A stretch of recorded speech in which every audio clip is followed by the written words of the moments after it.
Hi, Evan Montes of Callthrough here, and yes, I know I need a better intro, but for now that'll do. I wanted to talk about an article that I saw on the internet. It's not exactly new, but it's just very interesting for the following reasons. Let's look at the article first. It's about a new type of cloud that they've discovered. They don't have a name for it yet. They're just calling it Asperitas, which means rough or jagged-edged because of the formation of the clouds. They're huge clouds. They're monstrous. They take up the entire sky. And they don't have an official name for this. They say this is a new type of cloud. And they've been, photographing it for the past 30 years. And, well, there's still no name for it. And if you look at the picture, I'll just go through this really fast. I'll put the link in the description box so you can check it out yourselves. But they're huge clouds. They're quite beautiful, actually. It doesn't look real. I mean, these look like Photoshop pictures, but they're not. This is the real pictures. Quite awesome, quite beautiful, quite scary. I mean, they're so big. They cover up the entire sky. So it's a new type of clouds and something new in our world, in our environment.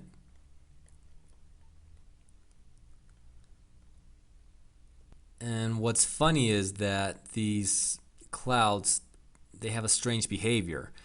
They're massive, they're really thick, really big, but they usually just dissipate without producing a storm, without any rain or anything. You would think that, you see this, it's going to rain really bad, but they tend to just break up. So it's rather unusual, their behavior. Which brings me to what this video is all about, and of course is about the Bible. Now the Bible says there's going to be all these types of signs and wonders in the sky, including darkness. The book of Isaiah, you see that in Judgment Day, I guess.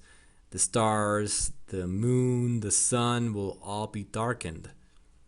And this is a reference also to what Jesus said in Matthew 24:29. The sun will be darkened, moon, stars, which is repeated in Mark 13, and again it's repeated in Luke 21. And this is a reference to the book of Revelation, where the sun becomes black, and other parts of Revelation where the moon, the sun, the stars, everything goes dark, and so on and so forth. Now the thing is, it seems like a pretty intense, events for the sun, the moon, the stars just to stop giving their light.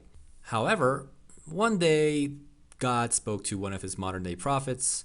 He told this prophet, the book of Revelation is simpler than you think. So taking into account this, if we simplify all of these previous verses, the simplest thing for the sun and the moon and the stars to go dark is not for them to actually go dark, not for the whole universe to turn off, but for a heavy formation of clouds around the world.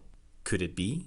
Or is this just some kind of personal interpretation of mine? Well, let's start connecting the dots and see if we find anything. We can start by going back to Isaiah and using a reference point, the day of the Lord, which is, almost synonymous with Judgment Day, I guess. If we anchor this with another verse or another chapter or another book, maybe we'll find another element that will give us more understanding. And we can do that with Ezekiel chapter 30. Again, we find the reference point, day of the Lord. And a new element is introduced. The day of the Lord is going to be a cloudy day. How about that? So while Isaiah talks about the day of the Lord being dark, the sun being dark, moon, stars, everything dark, Ezekiel tells us also it's a cloudy day. So most likely, it's a cloudy day. The universe does not go dark. Thank God. And we can connect this even further with Joel chapter 2, a day of the Lord. And what happens in this day of the Lord? Well, it's a day of darkness, as we've seen, day of gloominess, as we've seen. It is a day of clouds. So here in Joel, we have both elements, the darkness and the clouds together, which I think pretty much gives an understanding about all this darkness, what is causing it. It's going to be intense cloud activity. So is this what we're seeing? Is this new kind of cloud a sign actually from heaven, from God? I mean, Jesus himself said there are going to be signs and wonders in the end days that are going to tell us about his second coming, are going to warn us, are going to be signs for us to prepare. Is this Asperitas cloud one of those signs? Is God saying, here come the clouds I've been talking about. Here they are, and they're going to get more intense. So get ready. And indeed, part of the reason for these signs is so that we can see them, be forewarned, and make a decision.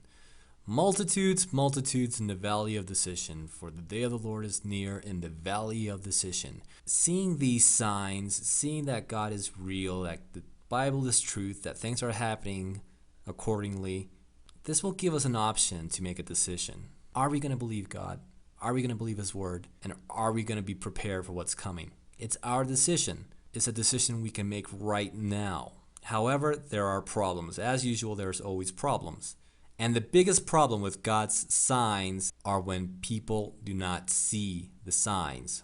Why? Because they are distracted with other theories, other opinions, ideas, etc. God is showing us certain things so we can know where we're at in this moment of time. So we can know what to do, how to prepare, what's next. But then we get distracted.